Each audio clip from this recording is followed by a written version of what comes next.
நல்லது பண்றதுக்கு அரசியலுக்கு வாங்கடா, கொள்ளை அடிக்கிறது கொலை பண்றதுக்கு அரசியலுக்கு.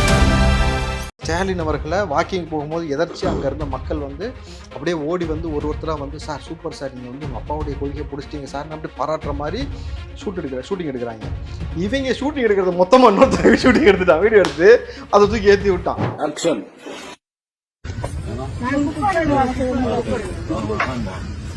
நன்றி சார், அப்பாவுடைய கொள்கையை பிடிச்சிட்டீங்க சார். எங்க முன்னாடி உட்காந்து பேசவே தயங்க நாட்கள்லாம் இன்னைக்கு வந்து எங்கள்கிட்ட சவால் விடுறீங்க. இந்த தூய்மை பணியாளர்கள் போராடின போது புறவாசல் வழியில் நுழைஞ்சது யாரு? இவனுங்க ஆட்சியை பத்தி பேசணும்னு எடுத்தாக்கா கேவல கன்றாவியா இருக்கு. மக்கள் கழுவி ஊத்திருக்காங்க. இவங்கெல்லாம் நாடகம் எடுத்துறது, இவங்கெல்லாம் ஷூட்டிங் பண்றது. எதுக்காக ஸ்டாலின் போராடுவார்னா செந்தில் பாலாஜி தொட்டா மட்டும் போராடுவார். யாரை பத்தி பேசினா உலகமே பார்க்கறது சென்சிட்டிவா மாறும், உடனே விஜய் அவர்களை பற்றி பேசு இப்படின்னு ஒரு அஜெண்டா கொடுத்து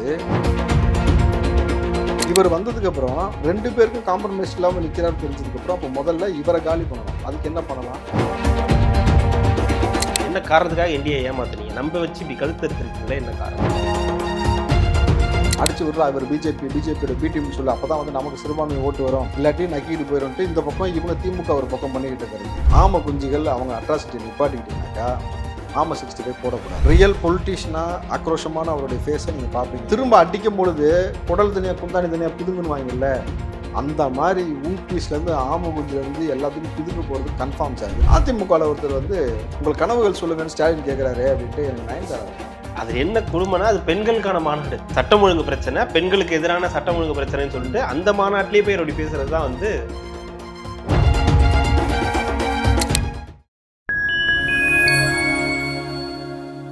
ரிச் சேனல் நண்பர்களுக்கு வணக்கம். நான் கார்த்திக். இன்றைய நேர்காணலில் நம்முடைய இணைந்திருப்பவர் ரிச் சேனலின் சிஇஓ, தமிழக வெற்றி கழகத்தினுடைய மாநில செய்தி தொடர்பாளர் திரு ராவுத்தர் இப்ராஹிம் அவர்கள். வணக்கம் சார். வணக்கம் சார். எப்படி இருக்கீங்க? நல்லா இருக்கேன் சார். அவங்கள்ட்ட உட்கார்ந்து பேசவே தயங்குற ஆட்கள் இன்னைக்கு அவங்கள எதிர்த்து வந்து களத்துல போராடுறேன்னு சொல்றது, பால்வாடி இயக்கத்துக்கு பவளவழி இயக்கம் வந்து பாடம் புகட்டும் அப்படின்னு சொல்லி சேகர்பாபு அவர்கள் சொல்லியிருக்காரு. அவர்கிட்ட உட்காந்து பேசுறதுக்கே தயங்கின ஆட்கள்லாம் இன்னைக்கு வந்து சவால் விடுறாங்க அப்படின்றத சொல்லியிருக்காரு. உட்காந்து பேசவே தயங்குறேன்னா நீ என்ன டிராகனா டிராகுலாவா என்ன? நீ பயம் லீடர்னு எங்களை வந்து பேசிட்டு இன்னைக்கு வந்து எங்க முன்னாடி உட்காந்து பேசவே தயங்க நாட்கள்லாம் இன்னைக்கு வந்து எங்கள்கிட்ட சவால் விடுறீங்க. லீடரு இந்த தூய்மை பணியாளர்கள் போராடின போது புறவாசல் வழியில நுழைஞ்சது யாரு? லீடர்ன்றது அவங்க லீடர் முதலமைச்சர். சரி சரி சரி, இவரை சொல்லல. அப்படியா? அந்த காட்டுறேன், வச்சிருக்கேன். நல்ல வேலைக்கு நீங்க சொன்னீங்க. எப்பா அது எங்கம்மா இருக்கீங்க, கொஞ்சம் வாங்க வெளியில வாங்க. ஆனா அதே போராட்ட காலத்துல இருந்தவங்க தானே இன்னைக்கு நேற்று போய் சந்திச்சு இணைஞ்சிருக்காங்க. புறவாசல்லாம் இன்னைக்கு நீ வந்து உள்ள போனது யார் சார்? அது இருக்கலாம் சார். நான் அதே தூய்மை பணியாளர்களுக்கு தலைமை தாங்கின ஒரு ஆள் தானே இன்னைக்கு போய் வந்து திமுக ஆதரவு தெரிவிச்சு. பிரேமலதாவே அங்க போய் நிக்கிறாங்க சார். அவங்க கமலஹாசனும் அங்க போய் நிக்கிறாங்க. அவங்க நைஸ் ஹியூமன் பீயிங், அவங்கள விட்டுருங்க. கமலஹாசன் அவர் அதுக்கு மேல எக்ஸ்ட்ராடினரி நைஸ் ஹியூமன் பீயிங். நீங்க நான் உங்களுக்கு காட்டுறேன் பாருங்க, நான் பொய்யா சொல்றேன் பாருங்க. ஒருத்தர் மட்டும்தான் ஓடியாரணும், எங்க ஓடியாங்க பார்க்கலாம். ஆக்ஷன். ஆக்ஷன்.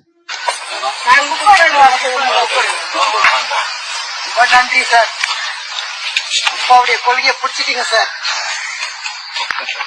நல்லா இருக்கணும் சார். இப்ப அந்த சீன் அப்படியே உங்கள்ட்ட காட்டுற, நீங்க பாருங்க.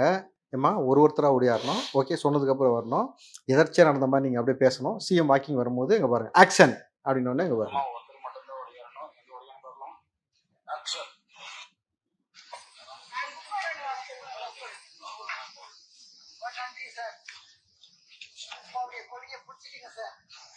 இதுல என்ன மெயினான காமெடி தெரியுங்களா? ஸ்டாலின் அவர்களை வாக்கிங் போகும்போது எதர்ச்சி அங்க இருந்த மக்கள் வந்து அப்படியே ஓடி வந்து ஒருத்தரா வந்து சார் சூப்பர் சார் நீங்க வந்து உங்க அப்பாவுடைய கொள்கையை பிடிச்சிட்டீங்க சார் அப்படி பாராட்டுற மாதிரி ஷூட்டிங் எடுக்கிறாங்க. இவங்க ஷூட்டிங் எடுக்கிறது மொத்தமா இன்னொருத்தர் ஷூட்டிங் எடுத்துட்டான், வீடியோ எடுத்து அதை தூக்கி ஏற்றி விட்டான். சார் நீங்க பொதுமக்களை எவ்வளவெல்லாம் ஏமாத்தலாம், எவ்வளவெல்லாம் திருட்டுத்தனம் பண்ணலான்றதுக்கு பெரிய உதாரணமா இருக்கு. அதுக்கு இப்ப ராசாவே சொல்றாரு கேளுங்களேன். 98.5% நிறைவேற்றிட்டோம். நான் கூப்பிடுறாங்க எங்க வச்சுக்கலாம். 98.5% நிறைவேற்றிட்டோம். திராவிட முன்னேற்ற கழக ஆட்சி வந்துச்சுன்னா 100% தமிழ்நாட்டில இருந்து நான் நீட் தேர்வை அடியோட ஒழிச்சு கட்டுவேன். அதான் ஒத்துக்கிறோம். அதை தவிர மீது என்ன செய்யலாம்? 500 ரூபாய் கேஸ் சிலிண்டர் வழங்கப்படும். அதான் ஒத்துக்கிறோம். அதை தவிர மீது என்ன செய்யல? அதே போல பெட்ரோல் இப்ப ஜாஸ்தி நம்ம ஆட்சி வந்தோட 75 ரூபாய்க்கு வழங்கப்படும். அதான் ஒத்துக்கிறோம். அதை தவிர மீது என்ன செய்யல? விவசாய கடன் ரத்து செய்யப்படும். அதான் ஒத்துக்கிறோம். அதை தவிர மீது என்ன செய்யல? கல்வி கடன் ரத்து செய்யப்படும். அதான் ஒத்துக்கிறோம். அதை தவிர மீது என்ன செய்யல? டோல்கேட் எல்லாம் மூடப்படும். அதான் ஒத்துக்கிறோம். அதை தவிர மீது என்ன செய்யல? மாதம் ஒரு முறை மின் கட்டணம் செலுத்தும் முறை அமுல்படுத்தப்படும். அப்படின்னு சொன்னீங்களே அதான் ஒத்துக்கிறோம். அதை தவிர மீது என்ன செய்யல? சொல்லாதே. அந்த பினிஷிங் டச் அப்படின்னு சொன்னீங்களே சாரு. இப்ப சொல்லுங்க, இவனுங்க ஆட்சியை பத்தி பேசணும்னு எடுத்தாக்கா கேவல கன்றாவியா இருக்கு. மக்கள் கழுவி ஊத்திருக்காங்க. இவங்கெல்லாம் நாடகம் ஏத்துறது, இவங்கெல்லாம் ஷூட்டிங் பண்றது. எதுக்காக ஸ்டாலின் போராடுவார்னா செந்தில் பாலாஜி தொட்டா மட்டும் போராடுவார். உடனே அனைத்து கட்சி கண்டன கூட்டம் போட்டு கோயம்புத்தூர்ல வந்து அதுக்கு எதிர்ப்பு தெரிவிக்கிறது, தொட்டு பார்க்காத சீண்டி பார்க்காதன்னு சொல்ல வேண்டியது இப்படி பண்றாங்க. அப்போ ஒட்டுமொத்தமா மடைமாத்தம்னா என்ன பண்ணணும்? உடனே ஒரு அவதூறு யாரை பத்தி பேசினா உலகமே பார்க்கறது சென்சிட்டிவா மாறும், உடனே விஜய் அவர்களை பற்றி பேசு இப்படின்னு ஒரு அஜெண்டா கொடுத்து இவ்வளவு கேவலமான ஈனப்பிறவிகளை நம்ம இப்பதான் சமீப காலமாக தான் பார்க்க முடியுது. அப்போ எந்த அளவுக்கு இவங்க அதிமுக திமுகக்குள்ள அவங்களுக்குள்ள ஒரு அட்ஜஸ்ட்மெண்ட் இருந்தா ஒண்ணு நீ இல்லைனா அப்படின்ற மாதிரி மாத்தி மாத்தி போயிட்டு இருந்த சூழல்ல இவர் வந்ததுக்கு அப்புறம் 2 பேருக்கும் காம்ப்ரமைஸ் இல்லாம நிக்கிறாருன்னு தெரிஞ்சதுக்கு அப்புறம் அப்போ முதல்ல இவரை காலி பண்ணணும். அதுக்கு என்ன பண்ணலாம்? 2 பேரும் கம்பைன் என்னென்னலாம் பண்ணலாமோ புதிய கோர் பண்றாங்க சார். என்ன பண்ணலாம் சொல்லுங்க இதுக்கு மேல? இல்ல தொடர்ந்து இன்னொரு பக்கம் இந்த என்டிஏக்குள்ளார போறது ஒரு பெரிய பேச்சு பொருளாவே இருந்துச்சுல. ஏன் ஏமாத்துனீங்க என்டிஏவை? என்ன காரணம்? என்ன காரணத்துக்காக என்டிஏ ஏமாத்துனீங்க? நம்ப வச்சு இப்படி கழுத்தறுத்திருக்கீங்களே, என்ன காரணம்? நம்ப வச்சு கழுத்தறுத்தீங்கன்னு வீடியோ போட்டது வேற ஆளு, வேற கட்சி தலைவர். நீங்க எதையோ கொண்டு வந்து எதையோ பண்றீங்க, புரியுதுங்களா? நான் சொல்றது இவர் ஆரம்பத்துல இருந்தே ரொம்ப தெளிவா சொல்லிட்டாரு, கொள்கை எதிரின்னு சொல்லியாச்சு. நீயா வந்து இதோ கொடி பறக்குது, இந்த கூட்டணிக்கான இது அச்சாரம் கிடைச்சிருச்சு அப்படின்னு நீங்க ஒரு பக்கம், உடனே இதை வச்சுக்கிட்டு இவங்க உனக்கு இதாண்டா சாக்கு அடிச்சு விடுறா இவர் பிஜேபியோட பி டீம்னு சொல்லு, அப்பதான் வந்து நமக்கு சிறுபான்மை ஓட்டு வரும், இல்லாட்டி நக்கிட்டு போயிடும்ட்டு இந்த பக்கம் இவங்க திமுக ஒரு பக்கம் பண்ணிக்கிட்டு இருக்கிறது. 2 பேரும் இவ்வளவு போட்டி போட்டிருக்கும் பொழுது யார் முதல்வர் அப்படின்ற ஒரு வேட்பாளர் இங்க மும்முரமும் நடந்துகிட்டு இருக்கும் பொழுது அண்ணன் முதல்வர் அதிபர் தான் அடுத்த முதலமைச்சர், தனக்கான விஷயம் எந்த அப்படின்றத தன்னுடைய கொள்கை பரப்பு செயலாளரை வச்சு பேச வச்சிருக்கிறாரு. ஆமா, வேற யாரும் வச்சு பேசுவாரு? அவங்க கொள்கை பரப்பு செயலாளர் அவரு தானே பேசுவாரு. அவர் பேசுனது இப்ப ரொம்ப வைரலா போயிட்டு இருக்கு. நம்ம கடைசி அது ஒன்னையும் பார்த்துட்டோம்னா நம்ம ஈஸியா மக்களுக்கு புரிய வச்சுட்டு அப்படி போயிடுவோம். தமிழ்நாட்டில் சகாய முதலமைச்சர் ஆகணும்னு ஒரு 4 பேர் ஆசைப்படுவாங்க. விசிகால் உங்களுக்கு திருமாவளவன் எப்படியாவது முதலமைச்சர் ஆகணும்னு ஒரு ஆசை இருக்கும். எனக்கு அண்ணன் சீமான் வரணும்னு முதலமைச்சர் ஆகணும் எனக்கு ஆசை இருக்கும். ஏன்டா கனவா இருந்தாலும் ஒரு நியாயம் வர மாட்டோம். மக்கள் மத்தியில சார் நீங்க பொது நிகழ்ச்சியில நம்ம கலந்துக்கிற நிகழ்ச்சியா இருக்கான்னு சரி, இல்ல விவாத நிகழ்ச்சியில டிவியில கலந்துக்கிறதாலும் சரி, இவங்களை பத்தி பேசினாவே சீரியஸாக யாரும் பாக்குறது இல்லை, சிரிக்கிறாங்க விழுந்து விழுந்து. அதாவது நம்ம பேசினாலும் அதே நிலைமை தான். அவங்கள பத்தி அவங்க ஆட்களே வந்து இப்ப சாட்டையா இருக்கட்டும், இப்ப வந்து இடும்பாவனோட யாரா இருந்தாலும் அவங்க பேசினாலும் மக்கள் வந்து பயங்கரமா சிரிச்சே லைட்டா அவங்க பேச ஆரம்பிச்சுட்டு சிரிச்சு அசிங்கப்படுத்திட்டு போயிடும் பொழுது மக்கள் மத்தியில இவர்கள் பெற்றிருக்கக்கூடிய பேர் என்னன்னு உங்களுக்கு தெரியுதுல்ல சார்? நீங்க சொல்ற சாட்டை துறைமுகம் தான் நான் தமிழக வெற்றி கழகத்தினுடைய மாபெரும் பிரச்சனையாவே இருக்காரு. அவரு தான் தாவைக்காவை முடிக்க போறவரு, விஜய்க்கு எதிரா நின்னு களமாடி தோக்கடிக்க போறவரு, விஜயோட தோல்விக்கு காரணமாக இருக்க போறவரு சாட்டை துறைமுகம் தான் சொல்லி அவங்க சொல்றாங்க. யார் சொன்னா சார்? அவங்களே சொல்றாங்க. அவங்களே யாரு சொல்றா? அவரே சொல்லிக்கிறாரு. அந்த மாதிரி அதை திருந்திட்டான். நான் என்ன சொல்றேன், இதுக்கு மேல நான் மௌனமா இருக்க போறதோ ரொம்ப சாஃப்ட் ஒன் எடுக்க போறதே கிடையாது. நான் தெளிவா திரும்ப ஒரே ஒரு விஷயம் தான் சொல்றேன்.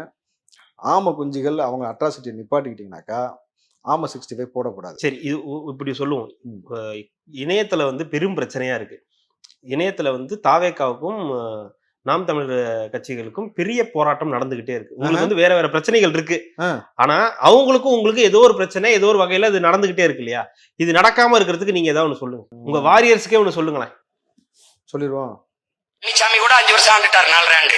ஐயா ஸ்டாலின் 5 ஆண்டு ஆண்டுட்டாப்ல. ஒரே ஒரு முறை புடிங்கிருப்ப. என்ன சொல்றாரு? ஒரே ஒரு முறை ஆட்சியை கொடுங்க, நான் சரியா செய்யலன்னா கல்லால் அடிங்க, என்ன அவரை என்னை அடிங்க, துரத்துங்க, கல்லால் அடிச்சு துரத்துங்க அப்படின்னு சொல்றாங்க. நான் என்ன பார்த்தேன்னா, நாங்க முதல்ல கல்லால் அடிச்சு துரத்துறோம், அதுக்கப்புறமா உங்களுக்கு என்ன ஆட்சியை கொடுக்குறோமே அப்படின்ற மாதிரி சில பேர் கமெண்ட் பண்ணிட்டு இருக்காங்க. சரி அண்ணன், நீங்க அவ்வளவு சாதாரணமா நீ அவர் எடுத்துக்கூடாது. அப்படி நான் என்னைக்குமே எடுத்துக்கிட்டு கிடையாது. அவருடைய வரலாறு தெரியாம பேசக்கூடாது. கொஞ்சம் கொஞ்சம் தெரியும், ரொம்ப இல்லைன்னா கூட ஓரளவுக்கு தெரியும். புரியுதுங்களா? அவர் சாப்பிட்டா குறிப்பு எழுதுறதுக்கு ஆள் பின்னாடி நிற்கும். அதுவும் தெரியும். நக்கிறதுக்கு நாக்கு நீட்டா போதும், ஊராய தூக்கி நாக்கில் அப்படி வச்சு விடுறதுக்கு ஒரு ஆள் இருக்கு. அவர் வந்து சுவைக்கிறதுக்கு கூட கஷ்டமா இருந்தா கூட அதை கூட இல்ல கரைச்சி வாயில கொடுக்கறதுக்கு ஆள் இருக்கு. அந்த அளவுக்கு பெரிய அதிபர் சார் அவரு. புரியுதுங்களா? அதுக்கு எடுப்பு துடுப்புலாம் உட்காந்துக்கிட்டு எங்க தலைவர் அவதூறா பேசினேன்னா உனக்கான என்ன சொல்றது டைம் டியூரேஷன்றது முடிஞ்சிருச்சு. இதுக்கு மேல வந்து நம்ம வந்து சீரியஸா ஒரு கேள்வி கேட்கறேன். என்னன்னா இல்ல சீரியஸா கேட்கறேன், இதுக்காகன்னு இல்லை, நீங்க சொல்ற அந்த கருத்துக்காக இல்லை. பொதுவா வாரியர்ஸ் இருக்காங்க இல்லையா, அவங்க கட்சியில இருக்கக்கூடிய நிறைய ஆட்கள் வந்து என்னன்னா நிறைய பேரோட போய் சண்டை போடுறாங்க. இது சில கருத்துக்கள்லாம் வந்து பண்ணும்போது அதுக்கு போய் ஒரு கருத்து சொல்றது, இப்போ விஜய் அவர்களை பற்றி ஏதாவது தவறான கருத்து சொன்னா இல்ல ஏதாவது ஒன்று பண்ணா டைவர்ட் பண்ற மாதிரி இருந்தா அதுக்கு போறாங்க இல்லையா. நிறைய நேரங்கள்ல அவங்க முக்கியமான அரசியலை தவிர இதுல போய் டைவர்ட் ஆகுறாங்கன்னு ஒரு சில கருத்து இருக்கு சார். அவங்களுக்கு ஒரு என்டர்டைன்மெண்ட் வேணாமா சார்?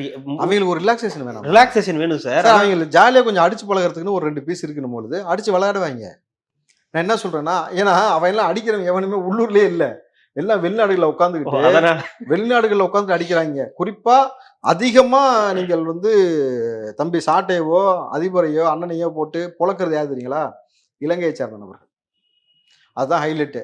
எத்தனை பேர் வந்து பொழக்கிறாங்க, என்னென்ன லிஸ்ட்டு நான் சொல்றது தயார். புரியுதுங்களா? ஏன்னா அவன் எவனுமே உள்ளூர்லேயே கிடையாது, அவன் ஃபுல்லாக உலக நாடுகள்லாம் அங்கங்கே இருக்கிறானுங்க. எல்லாருமே ஃபுல்லாக எல்லா இடத்துலையுமே அண்ணன் இன்னைக்கு போட்டு இந்த மாதிரி பேசியிருக்கோம், இந்த மாதிரி வச்சிருக்கோம்னு சொல்லி வலைதளங்களை பதிவு போட்டுகிட்டே இருக்காங்க. நம்ம பார்த்துட்டு தான் இருக்கிறோம். அப்போது அண்ணனை வந்து ஒரு என்டர்டெயின்மெண்ட் ஸ்டஃபாக தான் பார்க்குறாங்க. நம்ம அண்ணனை வந்து ரொம்ப சீரியஸான ஸ்டஃபாக பார்க்க வேண்டிய ஒரு இல்லை சார். நம்ம கடந்து போயிடுவோம். இது தாண்டி தேர்தல் நெருங்கிக்கிட்டு இருக்கு. ஏப்ரல் 23 தேர்தல் அப்படின்னும் போது இன்னும் வேட்புமனு தாக்கல்லாம் அடுத்தடுத்து நடக்க இருக்கு. அப்படின்னும் போது தாவேக்காவுடைய பிளான் என்னவா இருக்கு? எப்படி களமாட போறீங்க? உங்க களத்தை வந்து எப்படி துரிதப்படுத்த போறீங்கன்ற பல கேள்விகள் இருக்கு. மேக்சிமம் தலைமையிலேருந்து உங்களுக்கு திங்கள் செவ்வாயில் அறிவிப்பு வந்துடும். ஓகே. எனக்கு தெரிஞ்சு புதன்கிழமையிலேருந்து தலைவர் தளபதி அவர்கள் களத்தில் இறங்குறாரு. ஸோ இத்தனை நாளாக மக்கள் எதிர்பார்த்த ஒன்று, காத்துக்கிட்டு இருந்த ஒன்று, அண்ணன் நீ அடின இறங்கி பிரினேன்னு சொல்லி எல்லாமே கேட்டுட்டு இருந்தாங்கல்ல, அந்த ஒரு களம் வந்து கண்ணுக்கு முன்னாடி நடக்க போகுது சார். சமரசம் இல்லாமல் அடிக்க போகிறார். நீங்கள் டெல்லி சிபிஐ ஆஃபீஸ்லேயே அங்கேருந்து தில்லாம் தொடங்கிட்டார் பார்த்தீங்களா? அங்கேயே கில்லி மாதிரி அங்கேருந்து கை காமிச்சிட்டு வந்தார், போடா அப்படின்ட்டு வந்துட்டார். இதற்கு மேலே ரியல் பொலிட்டிஷியனாக ஆக்ரோஷமான அவருடைய ஃபேஸை நீங்கள் பார்ப்பீங்க. நீங்கள் இது வரைக்கும் அவரை ரொம்ப போகிற போக்கில் வந்து ரொம்ப அசால்ட்டாக நினச்சிட்டு அவர் அமைதியாகவே போகிறாரு, மக்களுக்கு நல்லது நினைக்கணும் நடக்கணுன்றதுக்காக போகிறான்றதுனால ஒருத்தன் அடிக்கலைன்றதுக்காக அமைதியாக இருந்தோடனே தான் வீரன் நினச்சிட்டு ஒருத்தன் அடிச்சுட்டே இருக்கான் பார்த்தீங்களா? அது கிடையாது. திரும்ப அடிக்கும் பொழுது குடல் தனியாக குந்தாணி தனியாக பிதுங்குன்னு வாங்கல, அந்த மாதிரி ஊபிஸ்லேருந்து ஆமகுஞ்சிலேருந்து எல்லாத்துக்கும் பிதுங்க போகிறது கன்ஃபார்ம் சார். இதில் இடையில எவெல்லாம் நல்லா இருக்குன்னு நினைக்கிறேன் ஒதுங்கிக்க, சிக்குன்னு சிதைச்சி விட்டுருவாங்க, சின்ன பின்னமாயிருவோம். அதை தாண்டி நீ அவரை இதுக்கு மேலே பர்சனலாக தொட்டேன்னா நாங்கள் இருக்கிறோம், எனக்கு அடுத்து வாரியர்ஸ் இருக்காங்க. கரெக்டுங்களா சார்? ஒட்டுமொத்தமாக இவங்க கூடாரம் 30 நாளுக்குள்ள ஒட்டுமொத்த கதைகளும் வெளியில் வந்துடும். ஏன்னா அப்படியாப்பட்ட கதைகள் இப்போ தொடர்ச்சியாக நம்ம வர்றதை பார்க்குறோம். தொடர்ச்சியாக இப்போ 2 பேர் வந்து பாலியல் குற்றச்சாட்டில் மாட்டிக்கிட்டு முழிச்சிட்டு இருக்கிறாங்க. ஒன்று திமுகவில் ஒரு முக்கியமான நபரும், இன்னொரு பக்கம் பார்த்தீங்கன்னா கம்யூனிஸ்ட் கட்சியில் இருக்கக்கூடிய நபர். அந்த கம்யூனிஸ்ட் கட்சியில் இருக்கக்கூடிய நபர் வந்து அவன் பேர் என்ன? மாத்தூர் சத்யா. விஜய் கையால் புத்தகம் வாங்கியது அருவருப்பாக இருந்தது. விகடன் விழாவில் அவர் கொடுத்த இதை வாங்கிட்டு அவன் சொன்னான். கடைசியில் இவன் என்னடா வேலை பார்த்து வச்சிருக்கான்னு பார்த்தாக்கா ஃபுல்லாக பெண்களுக்கு பாலியல் அத்துமீறல். அது அருவருப்பா இருக்காதுல்ல? அது அருவருப்பான விஷயம் கிடையாது. அது கதை படிச்சுட்டு செருப்பு கழட்டி அடிக்கிறாங்கல்ல, அது வந்து அவன் வந்து மானங்கட்ட பைய. அதனால தான் ஓடி போய் எங்கே ஒளிஞ்சிருந்துருக்கிறான்? பெங்களூரில் ஒளிஞ்சிருந்துருக்கிறான். எங்க? பெங்களூரு. இந்த பெங்களூரு இது பெங்களூரு நாட்கள்னு ஒரு படம் இருக்கு.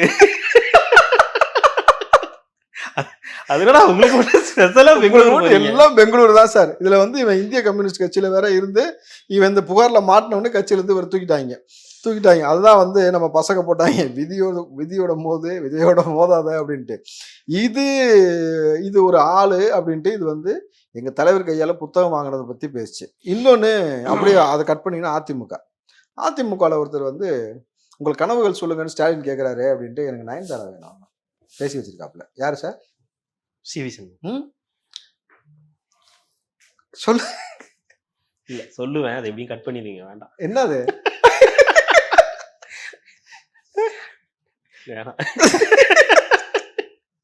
அதுக்கு நயன்தாரா வேணும், அப்படின்னு இது ஒரு பக்கம். அப்புறம் நம்ம மனோ தங்கராஜ். அது என்ன கொடுமைனா அது பெண்களுக்கான மாநாடு. சட்டம் ஒழுங்கு பிரச்சனை, பெண்களுக்கு எதிரான சட்டம் ஒழுங்கு பிரச்சனைன்னு சொல்லிட்டு அந்த மாநாட்டிலேயே போய் அப்படி பேசுறதுதான் வந்து என்ன மாதிரி புத்தி, என்ன மாதிரியான விஷயன்றது நீங்க புரிஞ்சுக்கணும். ஏன்னா சரி, நிறைய பொள்ளாச்சி கேஸ்லாம் அவங்க ஆட்சி தான் நடந்துச்சு. சரி, அதனால அவங்க ஒரு பக்கம் இந்த மாதிரி. நம்மால் உட்காந்து ஒரு இடத்துல பீர் குடிச்ச காணொலி வந்துச்சு. ஒரு மனிதன் பீர் குடிக்க கூடாதா? சுதந்திர நாட்டுல ஒரு கப் பீர் குடிக்கிறது ஒரு பெரிய பிரச்சனையா? ரைட்டு. ஒரு சொல்லுங்க. அமைச்சரா இருந்தா அது கூட பண்ணக்கூடாதா அவரு? வேற என்ன பண்ணலாம்? ஏதாவது இது பண்ணுங்க. என்ன இது கேட்டா கனிம வளத்தை கொள்ளடிக்க கூடாதுன்றீங்க, மண்ணேத்தி அனுப்ப கூடாதுன்றீங்க, அப்புறம் கேட்டா பீர் குடிக்க கூடாதுன்றீங்க, அப்புறம் விசில் அடிக்க கூடாதுன்றீங்க. விசில் அடிச்சதுக்கு தப்பு, நீங்களாம் உங்க அப்பா கோமணத்துல இருந்தீங்களான்னு சொன்னா அது தப்புன்றீங்க. அதான் மேட்டு. மனுஷன் எது பண்ணாலும் தப்புன்னா எப்படிதான், அவர் என்னதான் பண்ணுவாரு? பொதுவெளியில ஒரு அமைச்சரா இருந்துகிட்டு விசில் அடிச்ச உடனே, ஏய் நீங்களாம் வந்து நாங்க இது பண்ணிக்கிட்டு இருக்க காலத்துல உங்க ஒப்பன் கோமணத்துக்குள்ள இருந்த நீ அப்படின்ற வார்த்தை அந்தாலும் பயன்படுத்துறானா?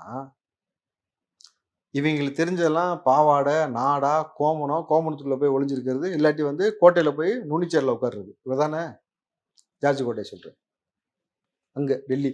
எனக்கு புரியல. இதெல்லாம் பண்ணலாம் சார். இதெல்லாம் வந்து பண்ணலாமா? இதெல்லாம் பண்ணலாம். இதெல்லாம் பிரச்சனை கிடையாது. இங்க பிரச்சனை பிஜேபி உள்ள வரக்கூடாது. அதை புரிஞ்சுக்குங்க. இங்க வந்து நீங்க என்ன வேணாலும் பண்ணுங்க. அதெல்லாம் மக்கள், தமிழக மக்களுக்கு அது ஒரு பிரச்சனை கிடையாது. ஏன்னா உங்களை கேவலமா கூட பேசுங்க. ஏன்னா உங்களை சேத்தால அடிச்சு கூட புத்தி வரல. நீங்க நடிகை வேணும்னு சொல்லுங்க, பாலியல் குற்றச்சாட்டுல ஈடுபடுங்க, ஏதாவது பண்ணிட்டு போங்க. அது பிரச்சனை இல்ல. பிஜேபி உள்ள வரக்கூடாது. அது மட்டும் தான் எங்களுடைய தாரக மந்திரம். நாங்க வருவோம். அது வேற, அது வேற. இது வந்து டைரக்டா பிஜேபி இங்க வரக்கூடாது. ஆந்திரா பார்டர்ல நிக்கிறாங்க. இப்ப இவங்க இது ஆயிட்டாங்கன்னா உள்ள வர ஆரம்பிச்சிருவாங்க. என்ன பண்ணலாம் சார்? அதுதான் விட்டுணும். இதெல்லாம் இவங்களெல்லாம் நீங்க எதுவும் சொல்ல முடியாது. இவங்க என்ன பண்ணாலும் உங்களை தமிழ்நாட்டுடைய ஆபத் பாந்தவன்கள் அவங்க. என்ன பாண்டவர்கள்? ஆபத் பாந்தவன்கள், நம்மளை காப்பாற்றக்கூடியவர்கள் அவங்க இவங்க. ஆமா, ஓகே. அதனால ஒரு 2-3 வார்த்தைகள் ஏதாவது வரதான் செய்யும். அதுக்கு என்ன பண்றது? ஃபிளஷ் பண்ணாம விட்டோம்னு நினைக்கிறேன். ஃபிளஷ் பண்ணியிருந்தா எப்பயோ போயிருக்கோம். ஃபிளஷ் பண்ணாம விட்டு வச்சதான் பெரிய தப்பா இருக்கு. அதனாலதான் வந்து இன்னமும் நாரடிச்சுட்டு கிடக்குதுங்க. இதெல்லாம் இந்த 2026 எலெக்ஷன் வருது இல்லை சார், மொத்தமாக அப்படியே ஒன்றே ஒன்று தான். ஒரு விரல் அப்படி அமுத்தணும்னு வச்சுங்களேன், ஃப்ளஷ் பண்ணி விட்டோம்னா போயிடும்ன்ற. அனுப்பிச்சலாம்ல சார்? கண்டிப்பா.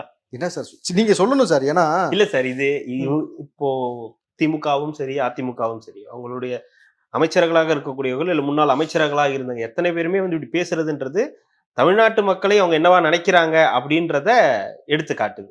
உங்களுடைய எண்ணம் எப்படி இருக்கு அப்படின்றது, இவங்களுக்கு ஒரு பதவி எல்லாமே கொடுத்தும் கூட இவங்களுடைய எண்ணங்கள், இவங்க மக்களை எப்படி பாக்குறாங்கன்ற விதம் வந்து ரொம்ப மோசமான. தலைவன்ல இருந்து இந்த கட்சியில இருக்கக்கூடிய எம்எல்ஏ, அமைச்சர்ல இருந்து சாதாரண சிவாஜி கிருஷ்ணமூர்த்தியில தொண்டனா இருக்கிறவங்க வரைக்கும் உச்சபட்சமா பெண்களை ஒரு பாலியல் இச்சை சம்பந்தப்பட்ட ஒரு பொருளாதாரம், இவர்களுக்கு கொத்தடிமை போலவும் இவங்க நினைச்சா எந்த வீட்டு பெண்களை வேணா கூப்பிடலாம், பொது வெளியிலேயே வச்சு அசிங்கமா கேவலமா ஆபாசமா சொல்லலாம் அப்படின்ற மாதிரி ஒரு நிலைப்பாடும். அதை தாண்டி இவருடைய அனுதாபியா இருக்கக்கூடிய நபர்கள் அதே மாதிரி கட்சிக்காரன் 2 வயசு குழந்தையா இருந்தாலும் பாலியல் வன்கொடுமை பண்ணலாம், யார் மேல வேணாலும் கை வைக்கலாம், காவல்துறையால் கை வைக்கலான்ற இதே இந்த ஒரு நிலைப்பாடை வச்சுக்கிட்டு சொல்லுங்கள் நம் செய்த சாதனையை பற்றி சொல்லுங்கள் ஸ்டாலின். ஆனா கூச்சமே இல்லைல்ல. ஏன் நான் ஏன் கூச்சம் பண்ணணும்? அதானே அன்னைக்கே கூச்சம் போடல வாலிப வயசுலயே, இப்ப ஏன்றீங்களா? இன்னைக்கு நேத்து இன்னைக்கு நாளைக்கு என்னைக்குமே கூச்சம் கிடையாது. இருக்கக்கூடாது. சும்மா வரடா திமுககாரன். சரி சார், இப்போ கண்டிப்பா அடுத்தடுத்த நிகழ்வுகள்ல தொடர்ந்து பேசலாம். ரமலான் நோன்புக்கு பிறகு தளபதி கச்சேரி ஆரம்பிக்குது சார். ஸோ அதில் பேசப்பட வேண்டிய சப்ஜெக்ட் வந்து தினம் ரொம்ப சுவாரஸ்யத்துக்கு பஞ்சம் இல்லாமல் இருக்கும். முடிஞ்சால் நம்ம வந்து இதற்கு மேலே வந்து பிரச்சார களத்திலேயே நம்ம மீட் பண்ணி பேச வேண்டிய சூழல் ஏற்படும். நம்ம களத்திலேருந்து களமாடுவோம். கண்டிப்பா. நன்றி சார். நன்றி, மிக்க மகிழ்ச்சி.